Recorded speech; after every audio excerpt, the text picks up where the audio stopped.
ഒരു വിളക്കുമാടത്തിൻ്റെ കഥ പറയാം. ലക്ഷദ്വീപിലെ മിനിക്കോയി ലൈറ്റ് ഹൗസിൻ്റെ കഥയാണ്. ഈ കഥയ്ക്ക് മുമ്പ് ഒരാളെക്കുറിച്ച് അറിയേണ്ടതുണ്ട്. James Nicholas Douglas. ആരാണ് ജെയിംസ് നിക്കോളാസ് ഡോഗ്ലസ്? ഇംഗ്ലണ്ടിലെ ലണ്ടനിൽ 1826 ജനനം.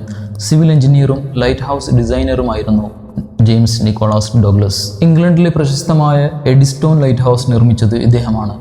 1878-1881 കാലഘട്ടത്തിലായിരുന്നു എഡിസ്റ്റോൺ ലൈറ്റ് ഹൗസ് നിർമ്മിച്ചത്. 49 മീറ്റർ ഉയരമുള്ള എഡിസ്റ്റോൺ ലൈറ്റ് ഹൗസ് ഇന്നും ഇംഗ്ലണ്ടിലെ കൗണ്ടിയിൽ കോൺവാളിന്റെ തീരത്ത് തലയുയർത്തി നിൽക്കുന്നുണ്ട്. എഡിസ്റ്റോൺ ലൈറ്റ് ഹൗസിനെയും മിനിക്കോയ് ലൈറ്റ് ഹൗസിനെയും കുറിച്ച് പഠിക്കുമ്പോൾ അതിലെ നിർമ്മിതിയിലെ ഒരുപാട് സാമ്യതകൾ നമുക്ക് കാണാൻ പറ്റും. ഈ നിർമ്മിതിക്ക് അദ്ദേഹത്തിന് അന്നത്തെ ബ്രിട്ടീഷ് സർക്കാർ നൈറ്റ്ഹുഡ് നൽകി ആദരിച്ചിരുന്നു. ബ്രിട്ടീഷ് ഭരണകാലത്ത് മിനിക്കോയ് ദ്വീപിനെ മറ്റു ദ്വീപുകളിൽ നിന്നും വ്യത്യസ്തമായായിരുന്നു ഭരണം നടത്തിയിരുന്നത്.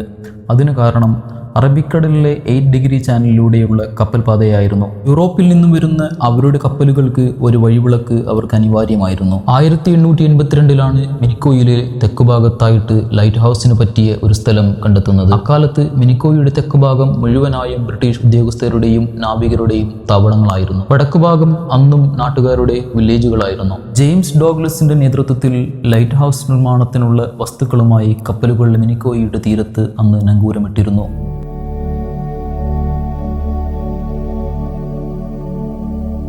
1883 മെയ് മാസത്ത് അന്നത്തെ മിനിക്കോയുടെ പ്രാദേശിക ഭരണകർത്താവായ ആമീൻ്റെ മകളായിരുന്ന ഹൗവ മണിക്ക ബെഫാണു ആയിരുന്നു ലൈറ്റ് ഹൗസ് നിർമ്മാണത്തിനുള്ള തറക്കല്ലിട്ടത്. ഇംഗ്ലണ്ടിൽ നിന്നും പ്രത്യേകം കൊണ്ടുവന്ന പ്രശസ്തമായ ബ്രിമിഹാം ബ്ലാക്ക് ബ്രിക്സുകളാണ് ലൈറ്റ് ഹൗസ് നിർമ്മാണത്തിന് പ്രധാനമായും ഉപയോഗിച്ച കല്ലുകൾ. ഹോളണ്ടിൽ നിന്നും പ്രത്യേകം ഉണ്ടാക്കിയ സിമെന്റുകളും നിർമ്മാണത്തിന് ഉപയോഗിച്ചിരുന്നു.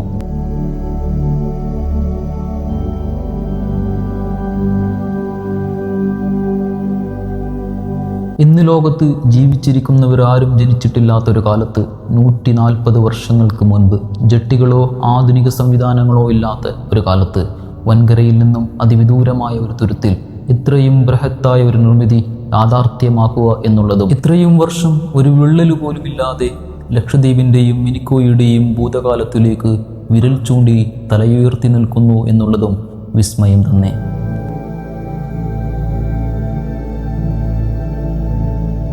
Top of the Minicoy Lighthouse built by British friends. It was built at 1885.